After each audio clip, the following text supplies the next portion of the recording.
मैं भारती एक बार फिर से आप सब लोगों का स्वागत करती हूँ अपने चैनल हिस्टोरिकल फैक्ट्स में। तो आज जैसे कि आप पिक्चर देख रहे हैं, आपको आज की टॉपिक का पता लग गया होगा कि आज का टॉपिक है हमारा। अब मेरे को ये नहीं पता कि मैं इस टॉपिक का नाम क्या लूँ, क्योंकि अगर हम इसको कुतुब मीनार कहें तो भी ठीक होगा, अगर ध्रुव स्तंभ कहेंगे तो भी ठीक होगा, विष्णु स्तंभ कहेंगे तो भी ठीक होगा, और सूर्य स्तंभ कहेंगे तो भी यह पूरी तरह से ठीक होगा। तो अब वैसे इस मीनार की हम बात करते हैं कि इसका एग्जैक्ट जो इसकी लेंथ है या इसमें क्या है, इसको यूनेस्को ने कब अपनी धरोहर में स्थल घोषित किया है।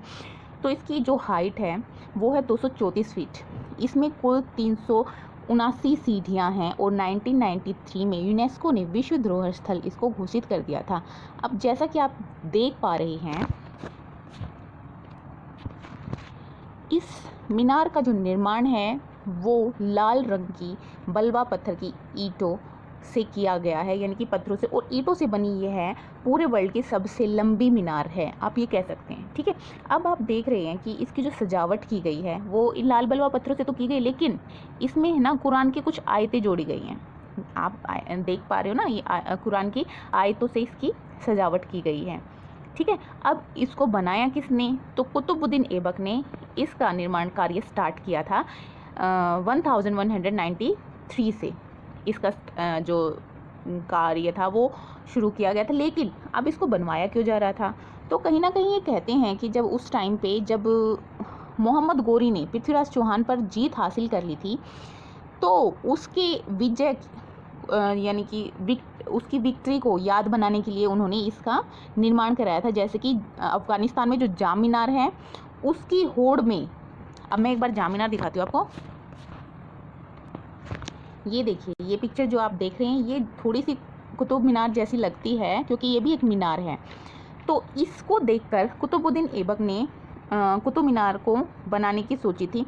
और ये जाम मीनार क्यों बनाई गई है? क्योंकि जब गोरी का सुल्तान था गियासुद्दीन, उसने जब दिल्ली में गजनवियों पर विजय हासिल कर ली थी ना, तो उसने अफ़गानिस्तान में उसने भी अपनी जो जीत थी उसको यादगार बनाने के लिए इसका निर्माण किया था। ठीक उसी तरह कुतुबुद्दीन ऐबक ने इसका कुतुब मीनार का निर्माण करवाया था।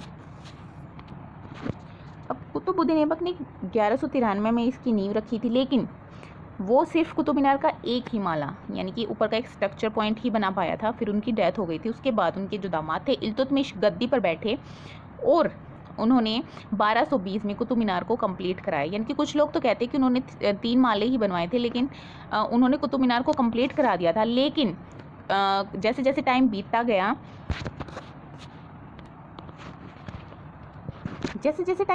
गया, तो वैसे वैसे मीनार यानी कि जैसे कुछ प्राकृतिक आपदाएं आ गई, कुछ बोलते कि आग लग गई थी, तो उसके अकॉर्डिंग उसमें ना जो ऊपर की जो 2 मंजिलें थी वो तबाह हो गई थी।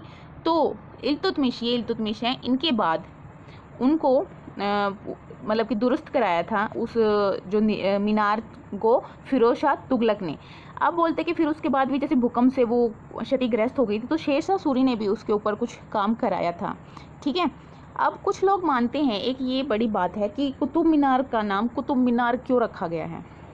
तो कुतुब मीनार का नाम कुतुबुद्दीन ऐबक के नाम पर, हम कई किताबों में हमने पढ़ा कि कुतुब मीनार का नाम कुतुबुद्दीन ऐबक यानी कि जो इसके जिन्होंने इसको बनाया उसी के नाम पर है, लेकिन ऐसा नहीं है। ये कुतुब मीनार का नाम पड़ा है बगदाद के सूफी संत कुतुबुद्दीन बख्तियार काकी के नाम पर इनका जो ये मीनार है इसका नाम पड़ा, क्योंकि ये इल्तुतमिश, जो भी मैंने आपको पिक्चर दिखाई थी इल्तुतमिश की, जो कुतुबुद्दीन ऐबक के दामाद थे, उनके बहुत ही प्रिय थे, यानी कि वो इनको बहुत मानता था। अब ये कौन थे? ये जो चिश्ती आदेश था ना, उनके बहुत बड़े सूफी संत थे। ठीक है, इसके बाद हम बात करते हैं इसकी। ये क्या है? ये है अलाई दरवाज़ा। अलाउद्दीन खिलजी वंश का जो एक शासक हुआ है दिल्ली के ऊपर, बहुत ही शक्तिशाली था। ठीक है, उसने भारत के साथ साथ दक्षिण भारत पर भी हुकूमत कर ली थी और 1296 में उसने अपने जो ससुर हैं जलालुद्दीन का वध करके वो गद्दी पर बैठ गया। तो उसके बाद उन्होंने जैसे वो दिल्ली की गद्दी पर बैठा, तो उधर उसने कुत उल इस्लाम मस्जिद के जो दक्षिण साइड पर ये वाला दरवाज़ा अलाई दरवाज़ा यानी कि जो उसी के नाम पर अलाउद्दीन खिलजी के नाम पर ही है वो बनवाया था। आज हम इसके बारे में बात नहीं करेंगे, क्योंकि हमारा मेन टॉपिक आज कुतुब मीनार या फिर सूर्य स्तंभ। ठीक है, इसके बारे में नेक्स्ट वीडियो बनाएंगे, कुव्वत उल इस्लाम मस्जिद की, फिर विष्णु स्तंभ की, जैसे कि आयरन पिलर है उनकी, इल्तुतमिश का मकबरा। ठीक है, लेकिन ये जो मैं थोड़ा सा बता रही हूँ कि इसका जो अलाई दरवाज़ा है, इसका थोड़ा सा देख लेते हैं एक बार कि ये कब इसका निर्माण कराया। तो 1311 ईस्वी में अलाउद्दीन खिलजी ने इसको बनवाया था, जो कि इसको मानते हैं कि मुख्य प्रवेश द्वार है। यह भी लाल बलुआ पत्थर और सफ़ेद, ये आप देख रहे हो ना सफ़ेद रंग, ये सफ़ेद संगमरमर है। उस पर अब ये आप देख सकते हो कितनी सुंदर झरोखे हैं, यानी कि जालीदार नक्काशीदार शिलालेखों और उस पर जालीदार पत्थर के पर्दे, ये देख रहे हो ना, से इनको सजाया गया है। ये देखिए कितना सुंदर आर्किटेक्चर का डिज़ाइन है, जो कि पूरा मुस्लिम एक तरह की उसको दिखा रहा है कि हाँ ये इस तरह की, मतलब इसका निर्माण करवाया था अलाउद्दीन खिलजी ने 1311 में। इसके आगे हम बात करेंगे कल, लेकिन अभी बात करते हैं कि अब मैंने इसको ध्रुव स्तंभ क्यों बोला, कुतुब मीनार को।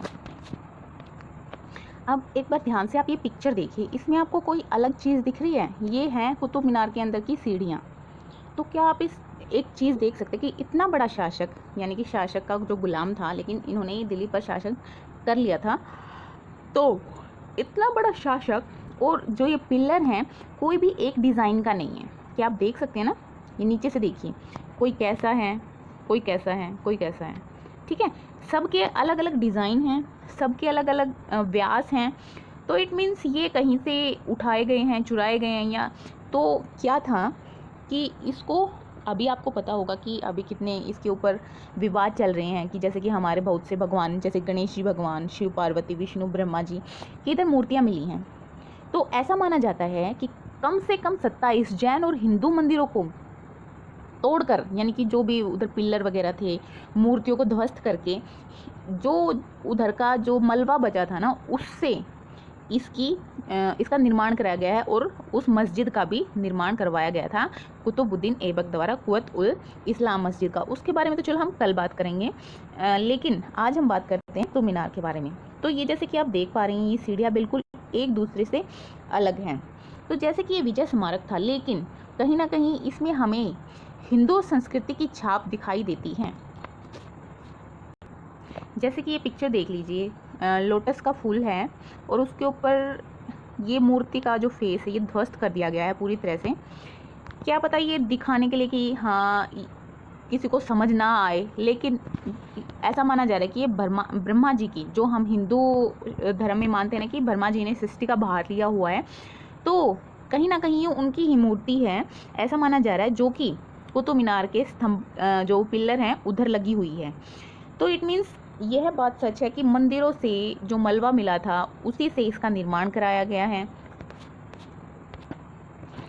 तो कुतुब मीनार को पहले विष्णु स्तंभ कहा जाता था। एक मैंने साइड दिखाई आपको कुतुबुद्दीन ऐबक की, ठीक है, जिसमें कि इल्तुतमिश भी आते हैं और उनके जो गुरु थे उनके नाम पर इनका नाम हुआ। ठीक है, कुतुबुद्दीन जो सूफी संत थे उनके नाम पर कुतुब मीनार नाम पड़ गया। ठीक है, लेकिन एक साइड इसकी ये है कि जो कुतुब मीनार है उसको पहले विष्णु स्तंभ कहा जाता था। इसके केंद्र में ध्रुव स्तंभ था, जिसे आज का कुतुब मीनार कहा जाता है। ध्रुव स्तंभ क्योंकि इस इधर से ध्रुव तारे को देखा जा सकता है। ठीक है, जैसे ब्रह्मांड में ध्रुव तारा होता है ना केंद्र में, वैसे ही कुतुब मीनार है। ठीक है, यह पहले एक वेधशाला थी। ठीक है, और वेधशाला के आसपास मंदिर बने थे, जिसमें 9 गृह मंदिर भी थे।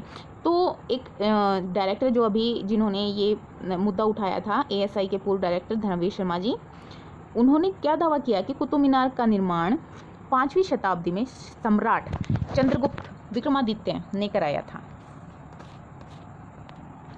क्योंकि चंद्रगुप्त विक्रमादित्य सूर्य की स्थितियों का ज्ञान या अध्ययन करना चाहते थे। कुतुब मीनार वही सूर्य स्तंभ है।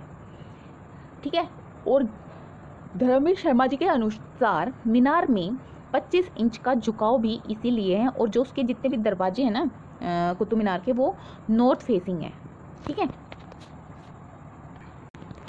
अब कुछ लोगों के अनुसार, यानी कि कुछ अन्य दावे भी हैं, जैसे कि ये वारामिहिर की वेधशाला है। वारामिहिर जी जो कि फर्स्ट खगोल शास्त्री थे, वैज्ञानिक पद्धति से इन्होंने जो है ग्रहों की सबसे पहले इन्होंने ही रिसर्च की थी, तो वे मानते हैं, उनके दावों के अनुसार वही 12 मिहिर की देखरेख में चंद्रगुप्त द्वितीय यानी कि वही समुद्रगुप्त के जो बेटे थे चंद्रगुप्त विक्रमादित्य, उनके आदेश पर ये बनी है। लेकिन कुछ जब उस टाइम पे कुछ हमें ऐसे लेख मिले हैं जिसमें ये बताया गया कि समुद्रगुप्त ने दिल्ली में वेधशाला बनवाई थी और उसका नाम सूर्य स्तंभ था। और जैसे जैसे अब टाइम चेंज होता गया, जैसे कि लास्ट में जब गौरी का शासन आया, उससे पहले तोमर थे, तोमर के बाद पृथ्वीराज चौहान, जो मेरी लास्ट वीडियो है आप देखी ना उसको, पृथ्वीराज चौहान का शासक काल हुआ तो उन्होंने उधर बहुत सारे मंदिर और भवन बनवाए थे। लेकिन जब कुतुबुद्दीन ऐबक यानी कि मुस्लिम सल्तनत आई, यानी कि गौरी आए, तो वो तो इतने थे ही, उन्होंने सारा सब कुछ ध्वस्त कर दिया और उधर जो भी मलबा था उधर उसके ऊपर अपना विक्ट्री जो अपनी स्तंभ जो मीनार है वो बनवाई। लेकिन जो वहाँ का आयरन पिलर है उस पर भी चंद्रगुप्त विक्रमादित्य के बारे में एक अच्छी सी लाइन लिखी है, वो मैं आपको उसी टाइम बताऊंगी जब मैं आयरन पिलर के बारे में कंप्लीट कराऊंगी। और हाँ, एक चीज़ और है जो इसको ना हिंदू संस्कृति से जोड़ती है। जैसे कि हम 2 सीटर जो हवाई जहाज़ होती है ना, उसके ऊपर से अगर हम जाके देखेंगे ना, तो जो कुतुब मीनार को नीचे से देखेंगे तो कुतुब मीनार की जो आकृति होगी ना, वो 24 पंखुड़ियों वाले कमल के फूल की तरह दिखती है, जो कि हिंदू सोच है। यानी कि मुसलमान लोग तो उसके पास भी, उस सोच के पास भी नहीं जा सकते, क्योंकि वो सिर्फ हिंदू संस्कृति में ही है। कुतुब मीनार के ऊपर भी लोटस का फ्लावर है। जो मेन एंट्री जो डोर है उधर 2 फ्लावर है 8-8 पंखुड़ियों वाले। आप देखिएगा सर्च करके एक बार। और जैसे कि इस पिक्चर में आप देख सकते हैं, ये देखिए ये घंटी। तो भाई मुस्लिम सल्तनत वाले लोग कहाँ घंटी बजाते थे, है ना। तो एक ये भी है कि हाँ, इन्होंने ये हमारी जो संस्कृति है हिंदू धर्म वाली, उसको ही ध्वस्त करके कहीं ना कहीं इसे बनाया था। अब बोलते हैं कि कुतुब मीनार का निर्माण ना विजय के लिए तो था ही, कि हाँ अपनी विक्ट्री को याद करने के लिए था। लेकिन जो वो मस्जिद बनवाई थी ना, कुवत उल इस्लाम मस्जिद, उसके यानी कि वो जो चबूतरा है वो 50 फीट ऊंचा है, वो मैं आपको नेक्स्ट वीडियो में बताऊंगी। लेकिन उस मस्जिद में एक छोटा सा मकबरा और है जो कि सिकंदर के काल में बनाया गया है। कहा जाता है कि वो उन्हीं संत का है जो उस मस्जिद में नमाज़ पढ़ते थे। तो कुतुब मीनार का जो ऊपर वाला जो ऊपर का सबसे ऊपर वाला फ्लोर है ना, उसमें ये बोला जाता है कि उधर नमाज अदा की जाती थी। यानी कि नीचे जो मस्जिद थी उधर नमाज़ पढ़ते थे, और ऊपर से जैसे कि वॉल्यूम तेज हो तो उधर भी नमाज़ पढ़ी जाती थी। तो अगर इतनी ऊपर से कोई नमाज़ पढ़ेगा तो नीचे तक सुनाई देगा? आई डोंट थिंक कि वो इतनी नीचे तक सुनाई देगा। तो ऐसा हो सकता है कि हाँ मस्जिद में ही वो नमाज़ पढ़ते थे। लेकिन ये दावा करना कि हाँ कुतुब मीनार के ऊपर भी चढ़कर वो क्या बोलते हैं, नमाज अदा करते थे, तो ऐसा बोलना गलत होगा, ठीक है। और इसी मस्जिद के अंदर वो आयरन पिलर भी हैं, ठीक है। तो इस बारे में अभी भी मेरे को थोड़ा ये संकोच है कि इसे क्या कहना चाहिए, विष्णु स्तंभ या कुतुब मीनार। एक बार कमेंट में आप अपनी सोच जरूर बताइएगा, क्योंकि इस वीडियो में मैं किसी एक धर्म, किसी एक संस्कृति के बारे में नहीं बता रही। यानी कि धर्म सभी अपनी जगह ठीक है। यानी कि ये जो मंदिर थे जैन के भी थे, यानी कि जैन मंदिर भी थे, हिंदू मंदिर भी थे, और मुसलमानों ने आकर उन मंदिरों को ध्वस्त किया। लेकिन अब हम तो ये नहीं सोच रहे कि हम कुतुब मीनार को तोड़ दें, क्योंकि वो हमारी सोच है, वो उनकी सोच थी। लेकिन कहीं ना कहीं ये बात है कि हमें सभी धर्मों को एक ही मानना चाहिए, क्योंकि सभी धर्मों का लीडर यानी कि जो हमको सबको कंट्रोल करता है वो सिर्फ एक ही है। हमने उनको डिवाइड कर दिया है कि हाँ भाई वो ये। तो ऐसा करना कि एक मंदिर तोड़ के मस्जिद या फिर मस्जिद तोड़ के मंदिर, ये मैंने लास्ट वीडियो में भी बोला था, ये करना आई थिंक गलत होगा। और जो ये कुतुब मीनार के अंदर हमारे जो भगवान हैं की मूर्तियाँ मिली हैं, तो जैसे वो मस्जिद है, उधर मस्जिद में नमाज अदा की जाती है, तो उसी तरह हमें भी उधर जाके पूजा अर्चना करने देनी चाहिए, है ना। ये बात तो ठीक ही है। तो एक बार आप अपने कमेंट्स में बताना कि आपको क्या लगता है कि इसका नाम क्या है, ध्रुव स्तंभ, विष्णु स्तंभ, सूर्य स्तंभ या फिर कुतुब मीनार। लेकिन हाँ ये ज़रूर है कि ये जैसे कि रेस के लिए, जैसे एक रेस की होड़ थी, उसके अकॉर्डिंग ये वर्ल्ड की सबसे ईंटों से बने ढांचा सबसे ऊंचा, फिर दूसरे नंबर पे आती है जाम मीनार जो कि अफगानिस्तान में है, ठीक है। आज के लिए बस इतना ही। नेक्स्ट वीडियो में देखें कुतुब मीनार की, और जैसे कि इल्तुतमिश का मकबरा है ना, आगे ऐसी ऐसी चीज़ें देखेंगे। जैसे मैंने अभी बताया आपको, एक छोटा सा मकबरा इधर मस्जिद के अंदर भी बना हुआ है, जो कि इधर जमीम इमाम जी थे, वो इधर नमाज़ अदा करते थे। तो उनका मकबरा एक छोटा सा इस मस्जिद के अंदर ही है। तो कल मैं आपको इसके बारे में कंप्लीट इन्फॉर्मेशन दूंगी। Thank you, bye bye.